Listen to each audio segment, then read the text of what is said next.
Chris Rock is in the house. Chris, where are you? Chris Rock is in the house. Ben Stiller, Jennifer Lopez, Tracy Ellis Ross. Jennifer Lopez! Where are you, Jennifer? Yes! Tracy Ellis Ross, where are you? Tracy Ellis, where are you on the screen? Tracy Ellis.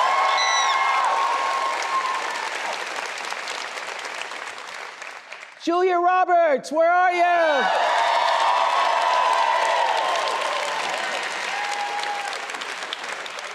And Miss Meryl Streep is in the house.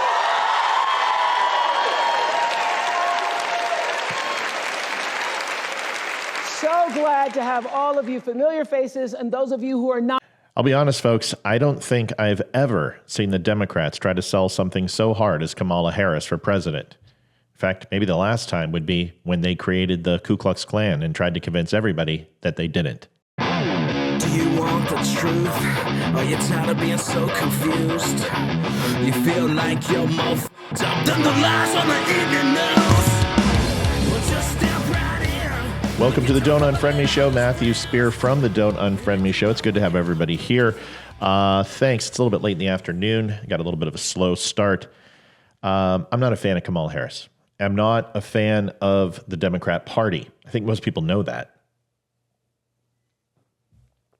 As I was trying to record the show today, my email was struggling.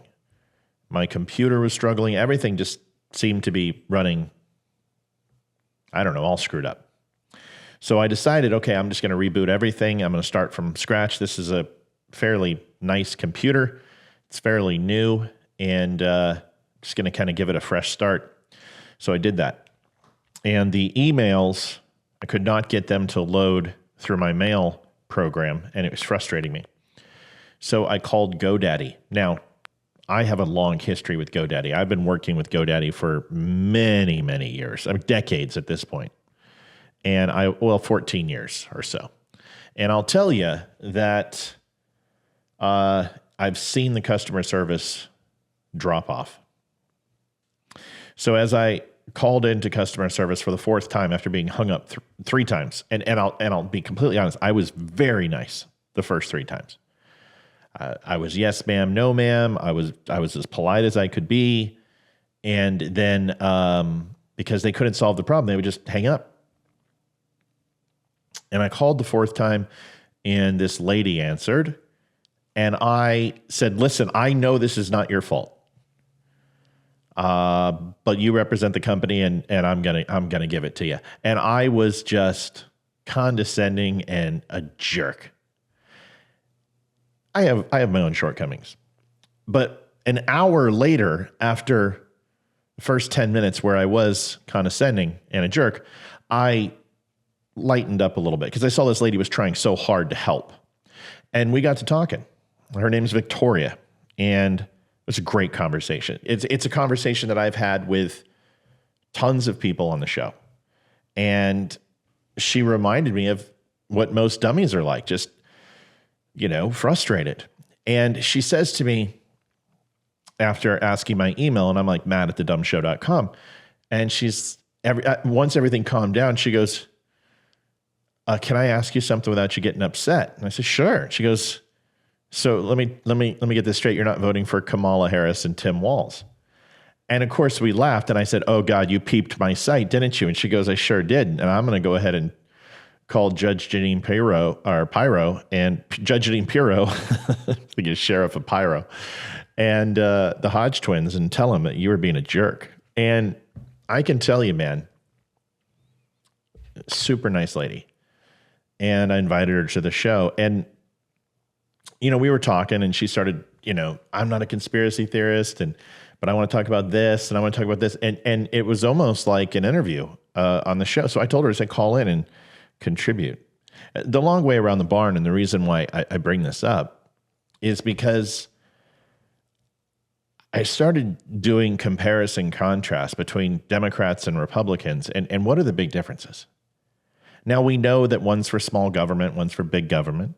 We know that pro-life and pro-choice, which it's not a choice.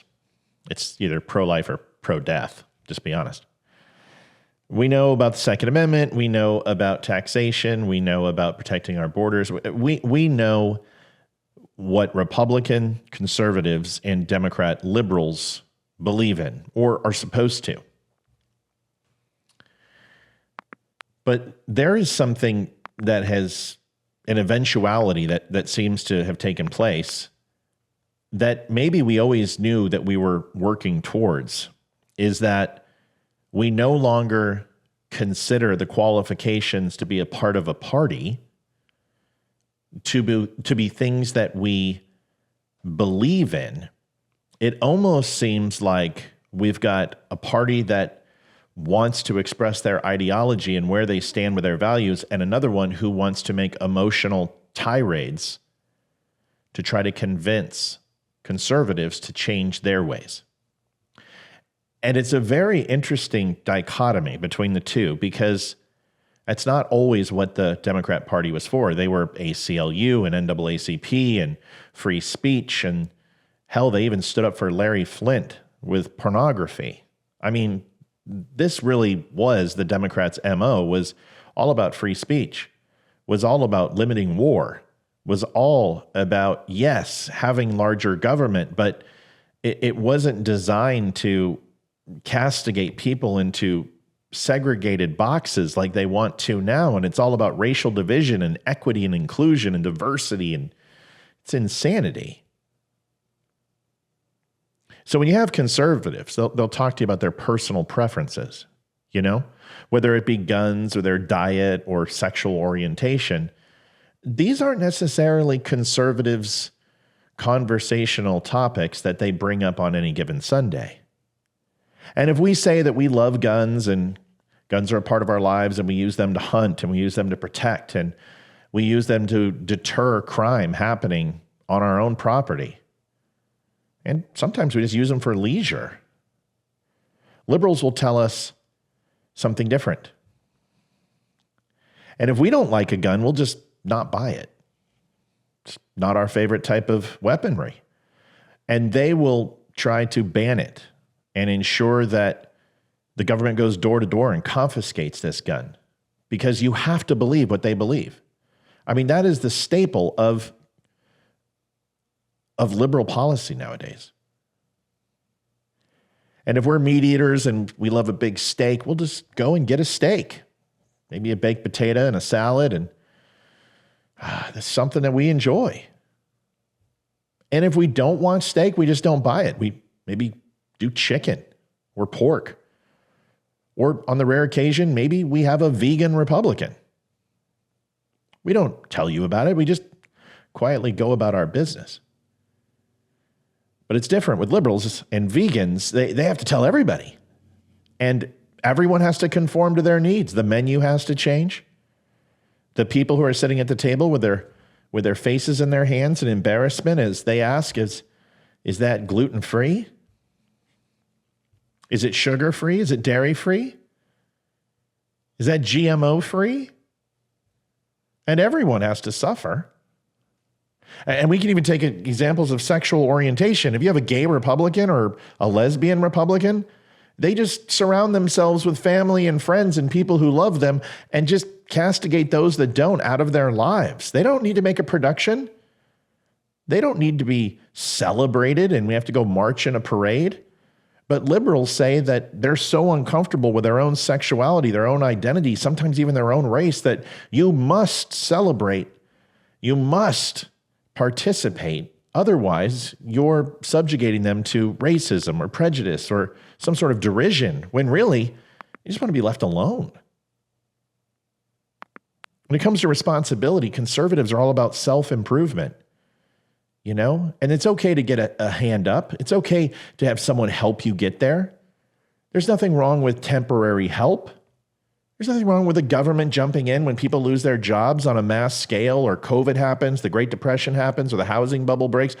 We've all had unemployment. We've all taken unemployment in some form or another, but you don't stay on it forever. We believe in self-improvement. We don't blame others for our disposition. We don't blame others for where we are at in life. It's our job to take responsibility for the poor choices that we made. And if there were outside influences that were impacting these decisions or these outcomes, then ultimately it's our inability or ability to recognize this that will make us successful next time. It's just not everyone else's fault. When it comes to like consuming media or consuming this show or reading a book, we don't want you to simply destroy the knowledge that is contained within, whether that knowledge be deemed good or bad by either party. We just simply want you to monitor the access of who gets that information, predominantly kids. Nobody is saying that that content can't exist. What we're saying is keep it out of reach of our children, and we don't want to see it. And we have that right. As parents, we have a constitutional right to question our government. We have a constitutional and state right, predominantly a state right in our state's constitution, and every state's constitution has this, that we have the right to check the curriculum, that we have a right to check what the state is teaching our children in public schools. This is something very simple that has become so complicated. You can't audit a class. You can't go into the library anymore. These schools are on lockdown. And guess what? It's probably a good thing considering what happens in schools today. However, to the point of secrecy and hiding information from parents, it's not something that we believe in. We don't want to censor people. We don't want people not to talk. We'll simply just take our business elsewhere. We'll simply go ahead and say, my kid won't go to that school anymore. Maybe we'll do homeschooling. We believe in vouchers. We believe in school choice. We believe in private schools and public schools. There should be a plethora of options for everyone to participate in. As far as religion, it's personal choice. You don't have to be a part of our religion. You don't have to be a part of our church. You don't have to believe in the God we believe in, because honestly, you have many choices on what to believe. Simply just don't tell us that we can't believe it, that we can't celebrate it, that you can have rainbow flags spread all across and we have to celebrate that. But if someone puts up a cross or somebody puts up a passage about Christ, that somehow you have to ensure that it's lit on fire or torn down and is asunder because somehow it impacts you? How? It goes back to that personal responsibility of just simply walking away. You don't need to make everything that big of a deal, I would guess. But it seems to be when it comes to liberals. Healthcare. We're all about personal effort. Find our healthcare, find our private insurance. When I left corporate America, we had the best insurance for 20 years. It didn't matter what it was, the lowest copays, the greatest vision and dental, life insurance, ADD, all of it was fantastic. And then I started doing this, and I had to find a solution for our own insurance, private insurance. And I was able to go out and do that. Wouldn't it be lovely if we all embrace that there are times when you have to make personal choices and sometimes sacrifice the things you want versus the things you need? Personal choice. We want states to compete for the best and lowest prices. We want multiple options, whether it be a PPO or an HMO, or maybe what we can do is do a tri-state health insurance where all of us go in together and ultimately get a lower price. Whatever it would be, it doesn't need to be private. It doesn't need to be federal. We can allow the free market to be successful. But somehow, we've got to go ahead and have this universal demand for healthcare where everyone has to fit in the same bubble, whether they're healthy or they're not. And not only that, it's not your personal responsibility to pay for it. It's everyone else around you. It's ridiculous. It's the same thing with colleges. You took on bad debt. Well, what happens if you took on a bad loan for a home? What if you sign a contract for a TV player at the local Aaron's Rent-A-Center for 4 years and the interest is 27%? Do you want me to pay for that too? I don't have a problem when people make bad choices. I just expect them to be responsible for them. I think that's a fair trade. I shouldn't have to pay for your mistakes. Going back to the emotional responsibility, you've got to have self-management, self-awareness, self-efficacy, self-control, knowing your shortcomings. I'm an opinionated SOB, and I'm an aggressive person when I present my opinion. I have to be aware of that. I had to be aware of that in the workplace and understand that if I wasn't careful, I could really do damage to my career, and I did at times. But there's other things that we need to know, not just the bad, the good. Know that I care about people, that I want to make a difference, that I believe in truth, and I believe in standing up here and being accountable if I say something that isn't truthful. Those are qualities that can redeem the shortcomings of your life, instead of just blaming everybody for them. Instead of saying, I'm not strong because of A and B, and I'm weak because of A and B. Well, you can't have it both ways. Emotional support of yourself instead of external blame. It just doesn't work.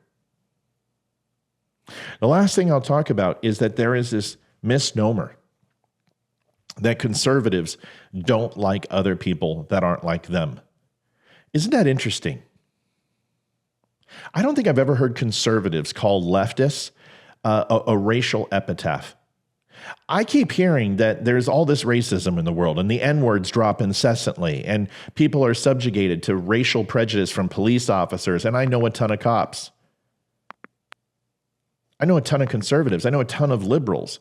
And the language that I hear from liberals calling us maggots and saying, oh, no, it just means MAGA-tees. But you know what it means, and you know how you pronounce it. You don't pronounce it MAGA-tees or put a space there or a hyphen. You put it all together, which means maggots. It's disrespectful. It's what the Third Reich called Jews, called them vermin, called them rats and roaches. It doesn't sound like Republican talking points. We don't make anti-Semitic slurs to Israel. We don't go ahead and say these horrible things that you say in rap albums and movies and pretend that it's okay for you to say, but not for us. We don't segregate our schools, and we don't have black schools and white schools and brown schools. We have all schools. Yet there are schools that are simply for black and black alone. There are schools that are designed simply for women and boys' schools. It's almost like we're trying to revert back to segregation, that we're trying to put people in individual pockets because they've realized that bringing them together truly is like an oil and water experience. Yet I don't hear Republicans saying this. The churches that we go to aren't full of just white people. It's an amalgamation of all people. And it doesn't matter whether you're black, gay, straight, and different. There's an acceptance in the community, and it starts with these principles that I talked to you about: personal accountability, the personal preferences you make, the responsibility, the way that you treat others, the way that you treat information that you disagree with. Because in the end, it's not about color, it's not about sexual orientation, it's whether you're an asshole or you're not. As far as Kamala Harris and as far as the conversation I had on GoDaddy today, it gives me a little bit of hope in humanity that there's other people out there that can start off with conflict and then find an amicable result because they found something they had in common. Wouldn't it be nice if instead of we were looking for the thing to castigate aspersions and degradation onto someone, that maybe we just tried to find the good in them and the things that we could possibly like about them. Folks, we'll be back on, I think, at 8 o'clock tonight. I'll let you know, maybe 7. It's up in the air. We have a concert to go to at my daughter's football game. My son will be in it too. We'll let you know. But thanks for watching the Don't Unfriend Me show. And Victoria, I hope to see you on the show. You did a great job tonight. Good night, everybody.